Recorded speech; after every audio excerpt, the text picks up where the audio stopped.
4. Felicidade rima com eternidade. A felicidade do cristão, como vimos no capítulo anterior, coexiste com a dor, pois é temperada com lágrimas e floresce no canteiro do sofrimento. A felicidade de quem crê no Senhor é imperativa. Ela não depende das circunstâncias, posto que é centrada na pessoa de Jesus Cristo.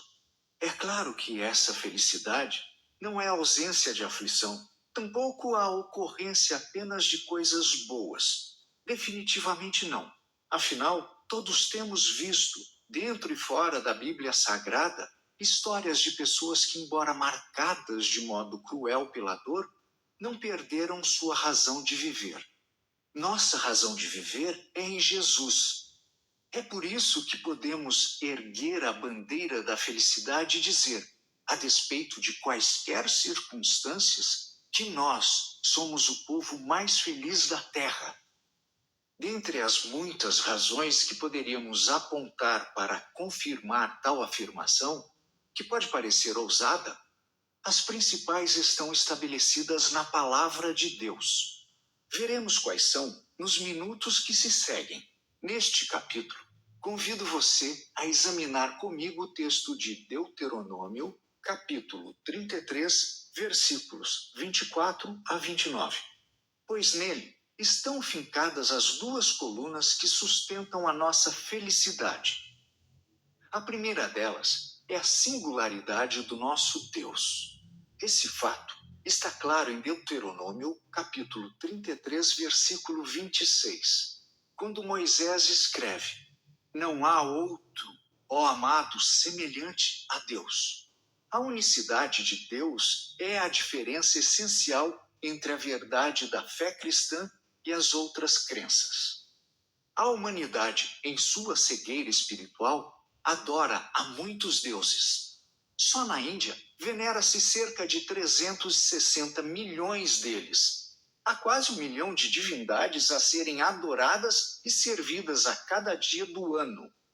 Outros povos praticam cultos politeístas, nos quais o objeto da devoção pode ser animal, vegetal ou uma força da natureza. No Oriente, prevalecem filosofias que prometem levar o seguidor à iluminação, através da meditação e da observação de regras rígidas de disciplina espiritual, enquanto, em boa parte da Europa, o homem parece estar se tornando o Deus de si mesmo.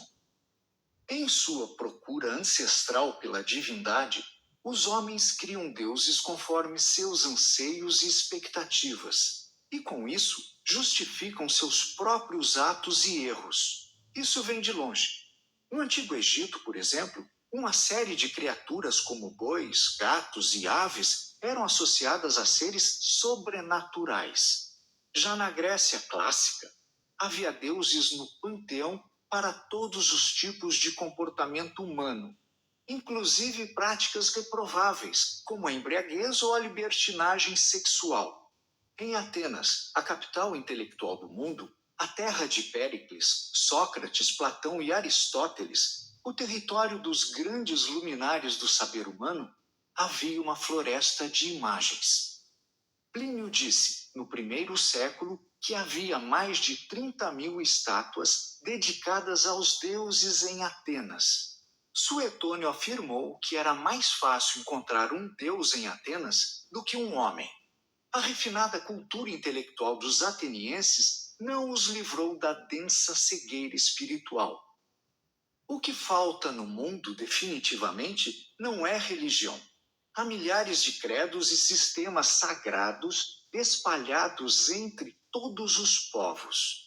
Desde os tecnocratas dos grandes centros urbanos até os indígenas da mais remota tribo, todo ser humano tem um senso do sagrado.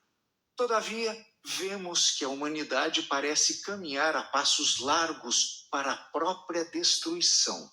Portanto, não é a religião que leva o homem à felicidade plena. Sabemos, como cristãos, e à luz da Escritura, que os deuses dos povos são ídolos vãos, criados pela imaginação humana ou pela astúcia de Satanás. Eles nada veem, nada sabem e nada podem. Têm boca, mas não falam. Têm olhos, mas não enxergam.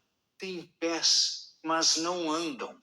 Esses deuses precisam ser carregados para lá e para cá por seus devotos, e muitas vezes devem ser alimentados através de oferendas.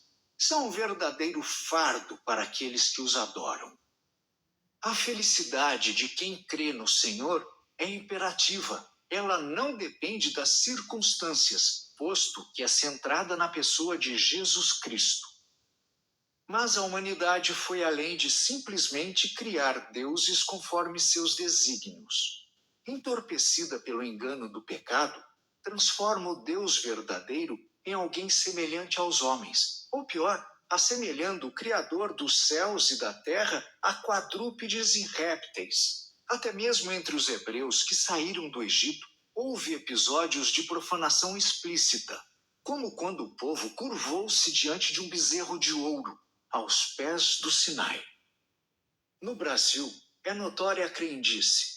Nosso povo, em geral, é muito chegado a uma superstição e não hesita em aproximar-se de uma nova crença ou filosofia religiosa quando as coisas apertam ou estão em busca de alguma graça. O sincretismo, por sua vez, associa os santos tradicionais do catolicismo aos orixás do candomblé, o que resulta em um caldo religioso difuso e obscuro. Muitas pessoas acreditam na reencarnação, na comunicação entre vivos e mortos e na influência dos astros sobre nossa vida. A cada fim de ano, as praias são ocupadas por fiéis das crenças afro-brasileiras em homenagem aos supostos espíritos do mar. Em setembro, multidões tomam as ruas distribuindo doces em honra aos santos de crendice popular. Contudo, a Bíblia é clara. Não há um Deus semelhante ao Senhor. Ninguém pode se comparar a Ele. Só há um Deus vivo e verdadeiro. O Deus que é autoexistente, infinito, imenso, eterno, imutável, onipotente, onisciente, onipresente, transcendente e soberano. Ele é o Criador e o sustentador da vida. Ele é o Salvador e o Consolador. Em Deus, nós vivemos, nos movemos e existimos. E precisamos dele para sermos verdadeiramente felizes.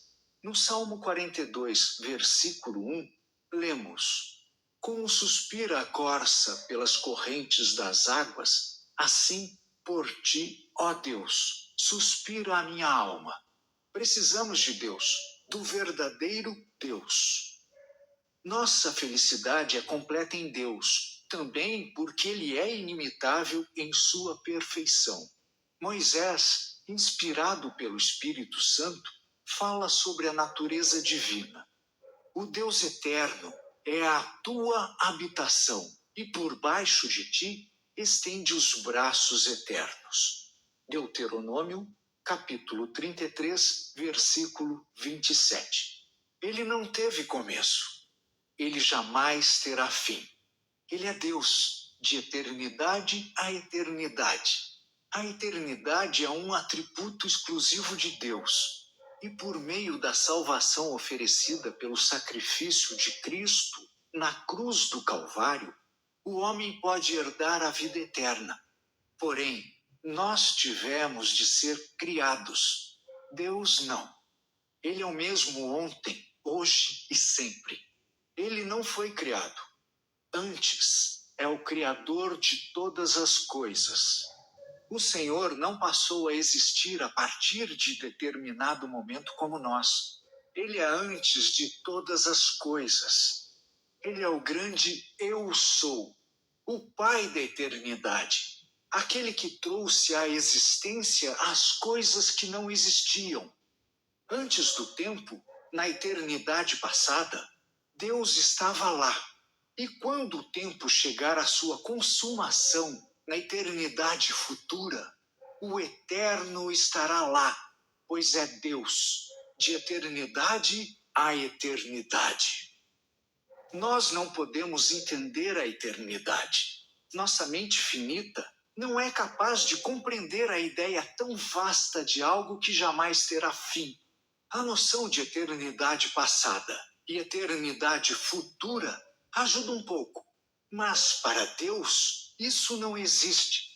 Ele é o eterno agora, sem começo, sem meio, sem fim. Nenhum outro Deus é como o nosso Deus nesse quesito. Somente Ele existe desde sempre. E apenas Ele existirá depois. Só Ele criou todas as coisas e trouxe à existência outras que não existiam, conforme a Bíblia nos revela. Ele sustenta o universo em suas mãos e governa os céus e a terra, a ponto de nenhuma folha de árvore ou nenhum fio de nosso cabelo cair sem que ele saiba e permita. O Deus pleno e absoluto, que habita em um alto e sublime trono, conforme a descrição do profeta Isaías, é o mesmo que habita conosco. Falar da natureza e dos atributos de nosso Deus é maravilhar-se com sua grandeza e poder. O Senhor é aquele que controla, rege, domina e governa os céus e a terra. É o Deus que pôs limite às águas do mar e que é capaz de chamar todas as estrelas, cada uma pelo nome. É o Deus que alimenta as aves dos céus e veste com beleza incomparável os lírios do campo. E esse Deus, pleno e absoluto, que habita em um alto e sublime trono, conforme a descrição do profeta Isaías, é o mesmo que habita conosco. Isaías, capítulo 57, versículo 15. É o Deus que sabe o seu nome e conhece a sua alma. É o Deus que conhece o seu presente, o seu passado e também decifra o seu futuro. É o Deus Salvador. É o Deus Consolador, é o Deus Amigo, é o Deus Conselheiro, é o Deus que enxuga as lágrimas, é o Deus que está presente em todos os lugares. Não há Deus como nosso Deus. Por isso, nós somos um povo feliz.